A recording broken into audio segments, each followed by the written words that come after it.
Okay, we're doing this one more time. Um, I didn't put this down. I'm not sure why. Don't care that much. We're talking about Mayfair, which is here. Um, Episode 6, Season 2 of Mayfair Witches. And I begin to pronounce this title. I don't think we've ever said in the actual show.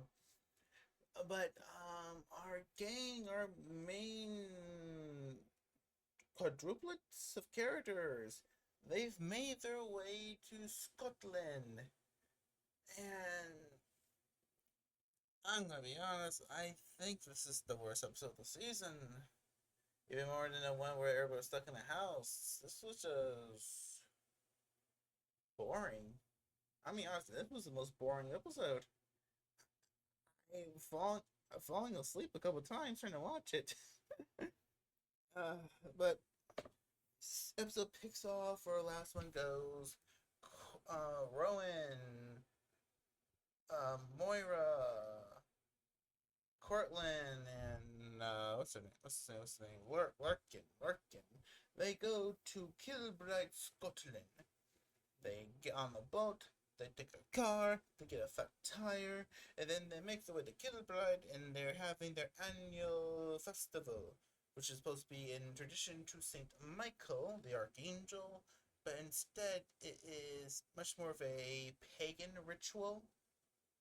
And even the showrunner said she took direct inspiration from other movies like the original Wicker Man and Midsommar, which this movie only made me want. But the movie on the show only made me want to watch Midsommar more than this. It makes me kicking myself for keep putting off watching the original Wicker Man. You know, it's free on Tubi. The Wicker Man is free on Tubi. The original '70s Wicker Man is free on Tubi. It, I don't know why I'm promoting Tubi. Just go watch it. I It's been told it's a good movie. I still haven't watched it yet. But yeah, they get there and they're looking around the town. They real Larkin is told off screen that yeah, apparently the Mayfairs put a lot of money into the festival to make it keep its pagan roots, which I've been fun. We got the conversation on screen. And as they are going through the town, Moira's hears someone's thoughts. They're thinking about Teltos. She goes to investigate this priesty looking guy. She goes to a bar, and after that, she's just gone. She's just gone. We don't see Moira throughout the entire episode. It's been hinted that she's been kidnapped by Ian and his family, but we do not know. And we get this meet this guy named Hamish, who's also part of the family. Which they got this real fun. Actually, there's one funny scene. Hamish is driving them to the Mayfair Scotland house. He's blasting heavy metal music, while everybody else is just looking very, very uncomfortable. But then they meet Ian, and he's still creepy from the last episode, but he's a little bit more understandable, a little bit more humanish. And you can see from his point of view, like, oh, we want to keep Blaster here because you all want to use him, you want to hog him. Saying this to Rowan. And yeah, Rowan don't really get along. But we do see more glimpses of his darker agendas because Rowan meets his daughter, who is called something I cannot remember. But when Rowan tries to use her powers on Ian, the daughter gets sick. So because apparently the family binds themselves to each other every other year for protection. And sorry that this year the little girl is the anchor. So where it happens to Ian will eventually happen to her, or she'll just take all the pain, which is a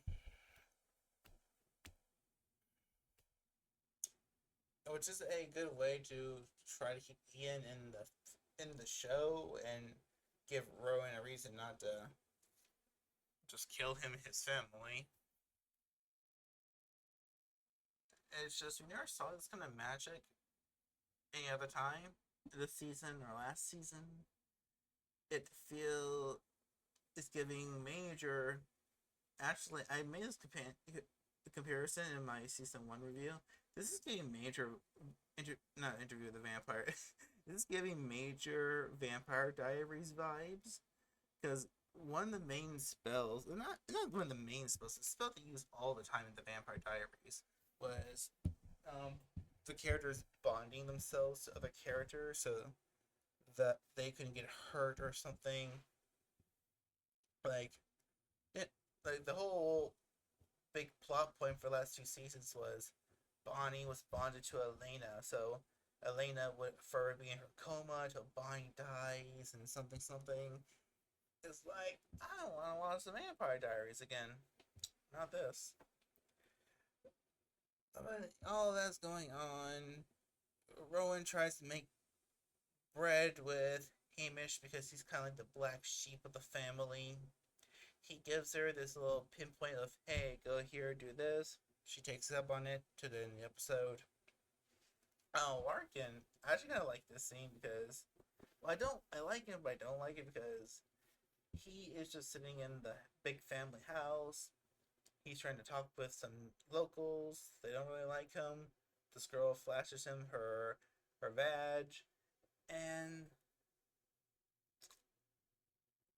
he's going through the house, or like these two rooms, and he sees Hamish, Albrax. He sees Albrax's face, and his face been carved. It's been carved into a mask, like a leather face. And this one member of the family, this boy, I guess he's drunk or something. He just puts the mask on, like, hey, ever seen a mask before? Isn't it cool? And everybody's all drunk and laughing, and I'm thinking, what are we doing here? What are we doing here? Because, well, this is very dark and creepy, and something I can actually see Anne Rice to writing depending on what you want to do.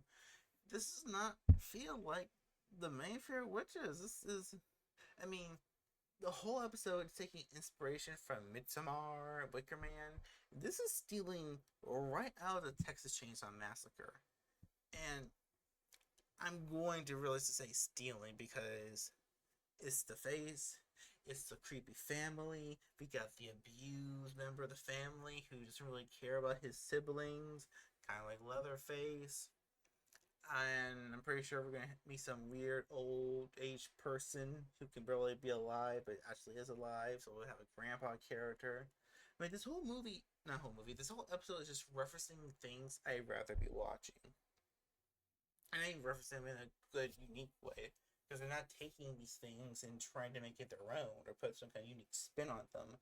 It's literally just stealing, probably because they're just stealing it. And what else we have?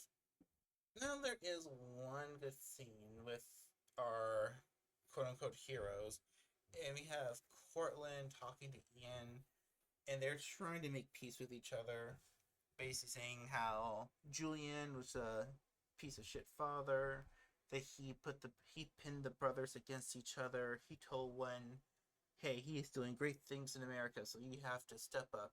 He told the other, he's doing great things in Scotland, you have to step up. And I kind of like that. Harry Hamlin and the actor plays Ian. They do a good job working off each other. That's the only good scene I like with these characters. Breaking away from our idiotic foursome, we go to Lasher, and I'm still loving, uh, mixed on how they're handling Lasher. He's very weak and doesn't know what's going on. Very similar to the book, because like in the book, when Lasher became in the flesh again, he once again became a Tautos. He lost most of his magical powers he had as a spirit. So it's fun seeing Lasher, who was all powerful before, be this very not weak, but this mostly normal person. The Lasher, while he does have greater than human strength, it's not that amazing. He can still be overpowered. But Ian's sons, they hit the mic, I'm sorry. To Ian's sons, they're like, oh, we're gonna take you to your bride. You're gonna learn the truth, because you're Saint Ashlar, he who comes, you're gonna bring forth healing and magic.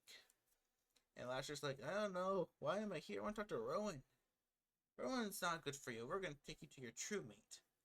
And they take him to this field, they have him in restraints, and he gets to meet this.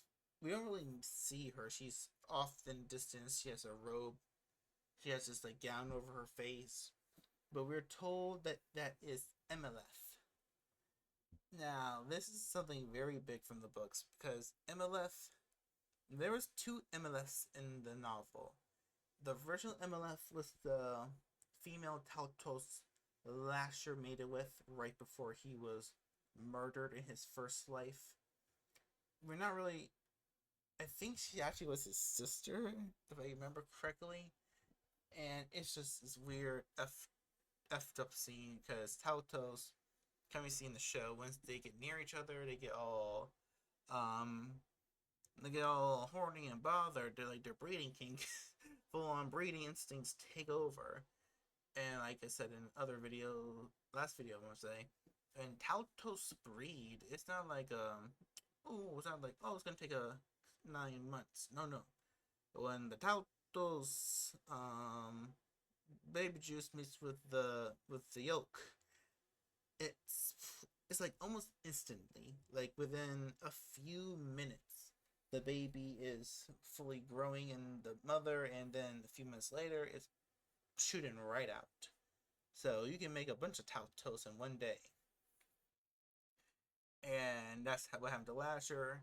He in the original NLF, they got so swarmed with their lust and produced a whole bunch of Taltos. The villagers went crazy with this sacrifice ritual and brought all the baby Taltos, which were already growing into fully grown Taltos.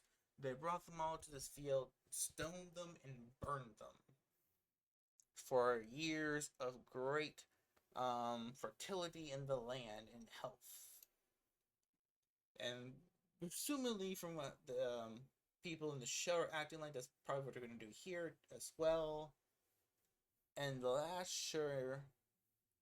Oh, I forgot. There was another NLF. The other NLF in the book was Lasher and Rowan's daughter. And that is a tragedy of a character I don't even want to get into. Because this show is not going to tackle that any way whatsoever. So this NLF is more or less a new character. I mean, technically, you could say she's the NLF from the original for Lasher when he was first human. Maybe they'll show that twist here, but I don't know. We'll have to wait and see. But I do like when Lasher is given the milk and he just drinks it all up. He just has to have his milk. But when Lasher's being taken back here, telling him that he's going to mate with NLF, they're going to bring back the Taltos, and Lasher runs away. He gets scared because most of his interactions with sex ever since his new life was the women just died, like almost right after, because they couldn't handle the Taltos growing inside them. It just it killed them. So Lasher is traumatized by sex. He doesn't want to hurt NLF. And they tell him they're going to bring him somewhere, but it cuts off at that moment.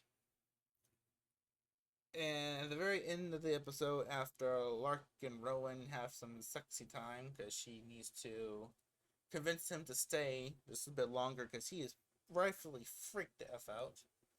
She goes down to this basement where Hamish tells her to go, and lo and behold, she's locked inside the cellar, and Hamish is there. He's like, sorry, and leaves. Episode ends. And that's all that happens. That's all that happens. I'm sorry for just kind of a lackluster recap and review, but I really hated this episode. I did not couldn't stand it. All it did remind me of other things I'd rather watch. All it did remind me of the novel that I'd rather read or listen to than watch the show. It just besides for Harry Hamlin and the guy who plays Slasher, everyone's giving oh no, the guy who plays the end as well. Everyone is giving a very horrible performance. And once again, I don't blame these actors. I blame these directors. And it was weird because Alexandra Daddario was doing a lot better this season. She was doing a lot better. I'm not sure what happened with this episode. It just took a massive nosedive. I mean, there is one other part that I forgot to mention. We follow Cyprian. He makes it to the Talamasca headquarters in Amsterdam. They just tell him that his trial is over. He didn't need to be here. So yeah, the whole big trial of Cyprian that the last episode was hinting at doesn't even happen. It's just, oh, we don't need to do that again. So sorry we wasted your time. So sorry we built something up interesting that the audience might want to see, but now we can't see it because you resolved it off screen. But Cyprian's like, they want him to do something for them to find where Albrecht was or is. He had enough. He's like, make me the leader of New Orleans chapter, and I'll do whatever I can to help you. The lady leader, I'm guessing she's one of the elders. She's like, give me a few hours. I'll see what I can do. And that's it. That's it for Cyprian's story. I mean, the next episode hints at something interesting. He says, the Telltales are a source of black magic. The Telltales are never a source of black magic, my friend. There's no such thing as black magic in the Anne Rice novels. That's not. Like I said, most of them, the witchy stuff in the novels are psychic abilities and other similar things. And I've said this several times, like, just because the show's different from the books doesn't make it bad. Just because the show chose to do more traditional witchcraft does not make it bad. What makes it bad is that you replace the stuff from the book with the stuff that's stupid, the stuff that's not even half as interesting of what Anne Rice wrote. You don't really carry the themes of her works. You don't really carry the feel of the work. It feels completely different. It feels like you just had to change the names of the characters and like one or two plot points, and this show can really just stand on its own and not be anything close, not be anything related to the books by Anne Rice. But the funny part is that the books, my body's slowing down. But the funny part is that the books with Anne Rice, those parts that are close to the novel, are the good parts of the show. I have no idea why AMC hired this showrunner and these writers to adapt these books because they don't fucking care. They do not fucking care. I say right there, they don't care. And it's sad because Interview with the Vampire is getting so much love, so much attention put into it, and not a lot of people are giving it the praise that it deserves. Like, I'm glad Mayfair, which is underperforming. At least that's I think is underperforming. I could be wrong about that, but I barely see anybody say they love the show. The loud majority is saying that the show is either disappointing or downright awful. That was weird too because they're rushing through this so much. They're rushing through the novels so quickly. I mean, I know technically Interview with the Vampire, the first book being split into two seasons, was kind of last minute before filming, but I don't know. I don't buy that. I don't buy that because like I wish I had a physical copy to show you right here, but Interview with the Vampire, that the original novel, is not as big as the novel The Witching Hour, the first season of the show is based on. You could easily have done the witching hour into 2 seasons of television, and you can change it wherever you want, but you could easily have done that. And then you got this show, which is rushing through the story of last year, the second book. And I haven't even finished Teltos, but from where they're going, I don't even know how they can even adapt Teltos and keep it the same as the novel. I mean, the show had to do so much damage control.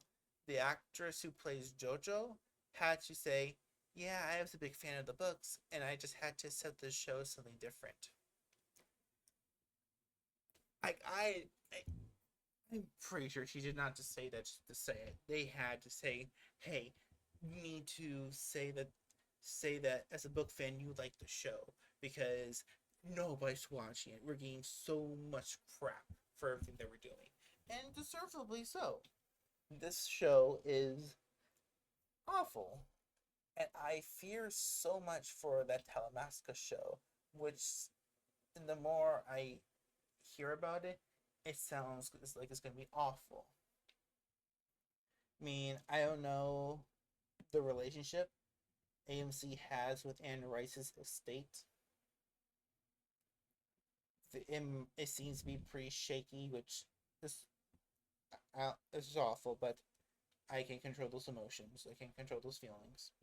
But I'm surprised AMC hasn't just begged um, Anne Rice's family to let her use her other novels that would make good shows and movies that they could do.